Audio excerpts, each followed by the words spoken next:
Es de noche y alguien ve las noticias mientras cena con su familia.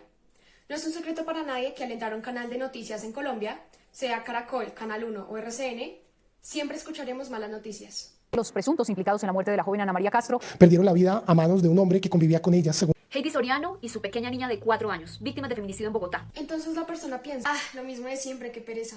¿1%? Poquito, ¿no? Colombia es uno de los países con más violencia hacia las mujeres en Latinoamérica, pero eso no es una sorpresa para nadie.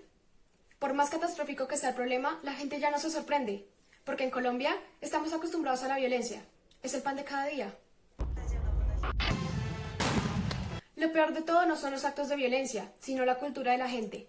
Muy seguido podemos ver cómo la educación que se da en el núcleo familiar está basada en la violencia, y cómo los niños aprenden de frases como «ella dio papaya», «ah, se lo buscó», «¿quién la manda a vestirse así?». La gente llega a aceptar la violencia como una forma de arreglar los problemas o de corregir los errores, cuando en verdad deberíamos estar aprendiendo que las cosas se pueden resolver con comunicación.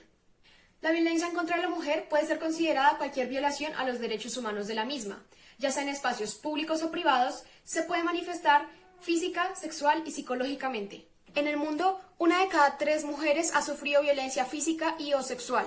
África es el continente con más violencia hacia la mujer, pero después de él va América, y dentro de ella, Colombia es uno de los primeros países en la lista. Y ya vamos a ver el porqué. En la abrumante mayoría de los casos, el agresor es la pareja de la víctima. En el mundo, casi un tercio de las mujeres de 15 a 49 años dicen haber sufrido algún tipo de violencia durante una relación sentimental. Y aún peor, el 38% de los asesinatos de mujeres son cometidos por sus parejas.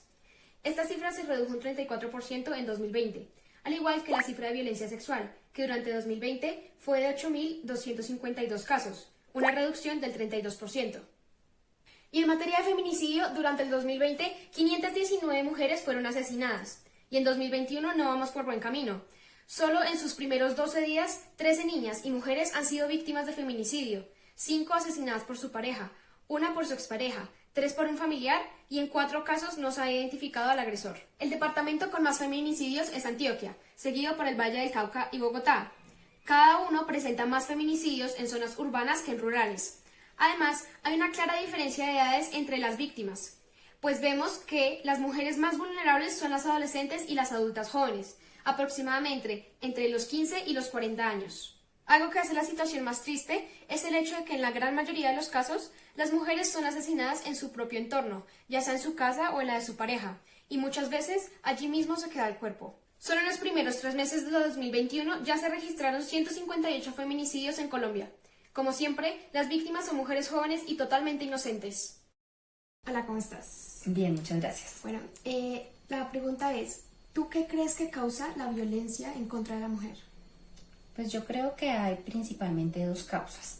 La primera es el machismo. Estamos en unas sociedades muy machistas donde desafortunadamente todavía hay mucho hombre que considera que es dueño de la mujer, de su cuerpo, de sus emociones, de sus sentimientos.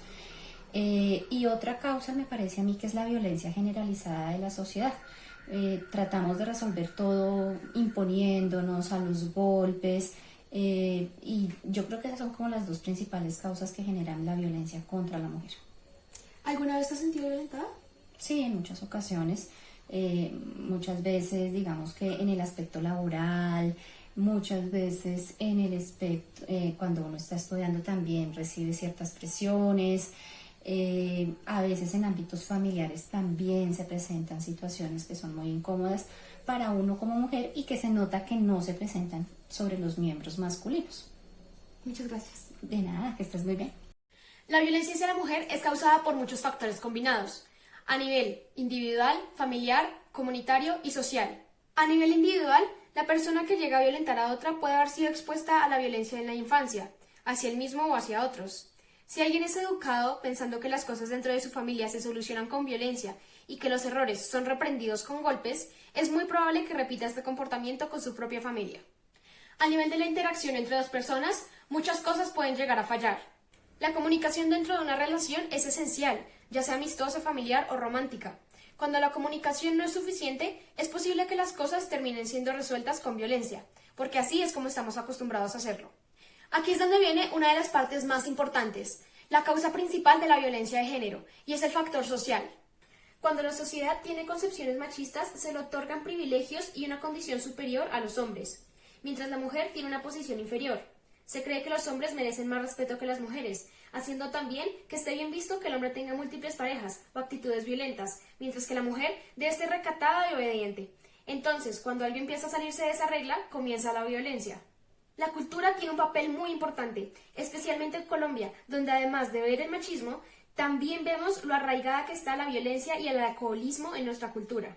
Para acabar con la violencia de género, debemos dejar de normalizar pensamientos y comportamientos machistas. Al contrario, debemos erradicarlos. Pero aún más importante, tenemos que enseñarles que los problemas y los errores no se solucionan con violencia. Dejar de inculcar en ellos que los golpes son algo normal, pedagógico o incluso divertido. La letra con sangre no entra, solo causa más sangre. Algunas veces, la violencia también puede ser causada por trastornos de personalidad, bajo nivel de educación o frustraciones como por ejemplo el desempleo. Por eso es importante que el gobierno esté preparado para brindar soluciones.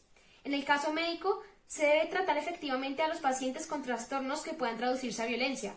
También tienen que brindar una buena educación básica a los niños y jóvenes, darles una buena educación sexual, no basada en creencias como la pureza de la mujer o los privilegios sexuales de un hombre. Una de las cosas más difíciles de hacer es darle a los ciudadanos una buena calidad de vida. La violencia a veces se produce por las frustraciones, y aunque no lo justifica, si los ciudadanos tuvieran menos cosas negativas en sus vidas, la violencia se reduciría. Al investigar la causa de la disminución en los casos de la violencia registrados, se descubrió que estaban más relacionados con los nuevos obstáculos que las mujeres tienen a la hora de acceder a los servicios de salud, justicia, protección y canales de denuncia, gracias a la pandemia y a las nuevas medidas de aislamiento social, y no necesariamente a una menor cantidad de hechos. Por esa razón, el gobierno debe tener programas más efectivos de detección de violencia de género. De esa forma, las cosas no escalarán a otros niveles y se salvarán muchas vidas. Además, tiene que empezar a resolver las situaciones. La gran mayoría de los delitos cometidos quedan impunes a causa de la inefectividad del sistema judicial. Si las mujeres no tienen la confianza de que el gobierno estará de su lado, entonces no querrán buscar su ayuda. Todos tenemos que trabajar en pro de eliminar la violencia de nuestra cultura. Debemos dejar de normalizar el abuso y la muerte como algo común en nuestras vidas y empezar a darle justicia a las víctimas. Así todos viviremos en un mundo mejor.